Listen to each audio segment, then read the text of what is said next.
नमस्कार, आप सभी का स्वागत है मेरा यूट्यूब चैनल अभ्यास.com पर। आइए देखते हैं 10वीं कक्षा का एक्सरसाइज 1.2 का प्रश्न संख्या 7 को। यह प्रश्नावली का अंतिम प्रश्न है। प्रश्न है कि किसी खेल के मैदान में चारों ओर एक वृत्ताकार पथ है। एक खेल का मैदान है जिसके चारों ओर एक वृत्ताकार पथ है। ठीक है, इस मैदान पर एक चक्कर लगाने में सोनिया को 18 मिनट लगते हैं। एक कौन है? सोनिया, जिसको कितना मिनट लग रहा है? 18 मिनट। ठीक है, जबकि इसी मैदान को एक चक्कर लगाने में रवि को, दूसरा है रवि, जिसको कितना मिनट लगते हैं? 12 मिनट लगते हैं। मान लीजिए वे दोनों एक ही स्थान और एक ही समय पर चलना प्रारंभ करते हैं। ठीक है, तो एक ही समय पर चलना प्रारंभ करते हैं, प्रारंभ करके एक ही दिशा में चलते हैं। ठीक, तो कितने समय बाद वह पुनः प्रारंभिक स्थान पर मिलेंगे? देखिए प्रश्न क्या है। दो बच्चे हैं, एक है सोनिया और एक है रवि। तो सोनिया को इस मैदान का एक चक्कर मतलब मान लेते हैं कि यहां से चलना प्रारंभ किए और फिर यहीं पे मिल गए, जिसको एक चक्कर पूरा होगा। तो एक चक्कर पूरा करने में 18 मिनट लगते हैं, और जबकि इसी मैदान को रवि को एक चक्कर पूरा करने में 12 मिनट का समय लगता है।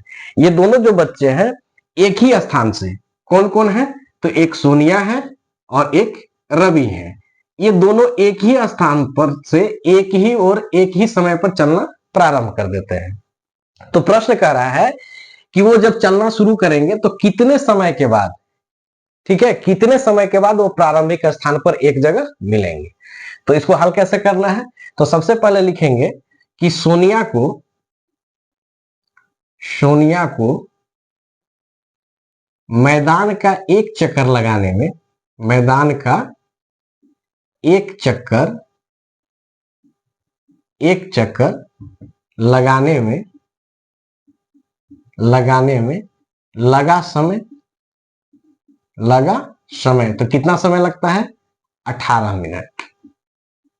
ठीक है, और इसी मैदान को रवि के सोनिया द्वारा लिख लीजिए, सबसे बेटर सोनिया द्वारा ना, यहां रवि द्वारा मैदान का एक चक्कर लगाने में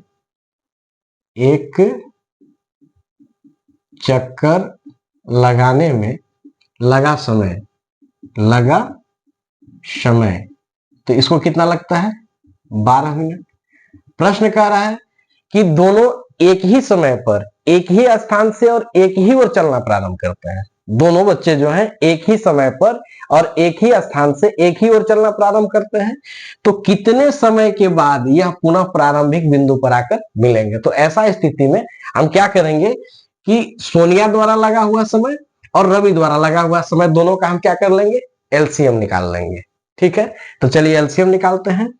तो 18 का अभाज्य गुणनखंड कर लेते हैं और 12 का अभाज्य गुणनखंड कर लेते हैं। 2 से 9, फिर 3 से 3, खत्म। 2 से 6, फिर 2 से 3। तो यहां लिखेंगे 18 बराबर 2 गुना 3 का घात 3 दो बार है, तो 3 का घात 2, और फिर 12 है, तो 12 का 2 कितना बार है? 2 बार, तो 2 का घात हो गया 2 और गुना 3। तो यहां लिखेंगे एलसीएम कितना आएगा? तो सबसे पहले ऊपर वाले संख्या को लिख लेते हैं, 2 गुना 3, फिर नीचे आते हैं, वही संख्या है 2 गुना 3, तो नहीं लिखेंगे। अब क्या करते हैं? तो घात की तुलना करते हैं। इसमें क्या घात की तुलना करना है? बड़ी घात को लिखा जाता है। तो यहां देखेंगे 2 का घात 1 है, यहाँ 2 का घात 2 है, तो यहाँ भी 2 हो जाएगा। ठीक हो गया। यहाँ 3 का घात 2 है, यहाँ 3 का घात 1 है, तो 3 का घात 2 हो जाएगा। तो अब 2 का घात 2 मतलब 2 गुना 2, 3 का घात 2 मतलब 3 गुना 3। अब गुना कर लेते हैं, 2 दूना 4, 4 तिया 12 और 12 तिया 36। तो यहां लिखेंगे कि अतः, प्रश्न क्या था कि कितने समय बाद वे पुनः प्रारंभिक स्थान पर मिलेंगे। तो लिखेंगे अतः 36 मिनट बाद। कितना मिनट बाद? 36 मिनट बाद ना वे पुनः प्रारंभिक स्थान पर मिलेंगे। प्रारंभिक स्थान पर मिलेंगे, यही आंसर होगा।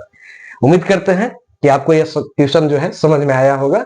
यदि आपको वीडियो अच्छा लगे तो लाइक सब्सक्राइब जरूर करें और फिर मिलते हैं अगले वीडियो में अगले एक्सरसाइज के साथ। तब तक के लिए धन्यवाद।